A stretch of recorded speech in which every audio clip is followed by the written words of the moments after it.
ஒரு வாட்டி Thomas Alva Edison Western Union கம்பெனிக்காக ஒரு இயந்திரத்தை உருவாக்குறாரு. தான் உருவாக்குன அந்த இயந்திரத்துக்கு என்ன விலை பிக்ஸ் பண்ணலாம் அப்படின்னு யோசிச்சு கடைசியா தன்னோட மனைவி கிட்டையும் போய் ஐடியா கேக்குறாரு. அவரோட மனைவியும் அந்த இயந்திரத்தை யூஸ் பண்ணி பார்த்துட்டு இதுக்கு $25,000 கேளுங்க, அதுதான் கரெக்டா இருக்கும் அப்படின்னு சொல்றாங்க.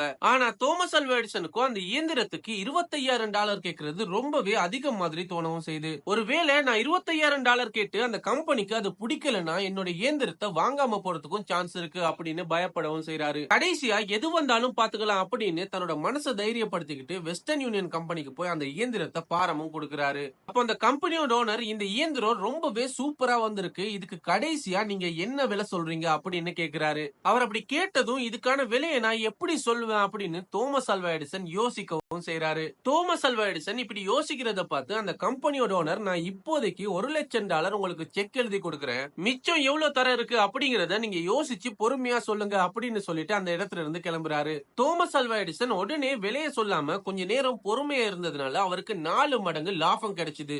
அதே மாதிரி அந்த கம்பெனியோட ஓனர் பொறுமையை இழந்து அவசரப்பட்டதுனால 4 மடங்கு நஷ்டமும் படுறாரு. அவசரப்பட்டு பொறுமையை இழக்கிறவங்களுக்கு வெறும் சிப்பி மட்டும் தான் கிடைக்கும். யாரு பொறுமையோட நிதானமா இருக்காங்களோ அவங்களுக்கு சிப்பியும் கிடைக்கும், அது உள்ள இருக்கிற முத்தும் கிடைக்கும்.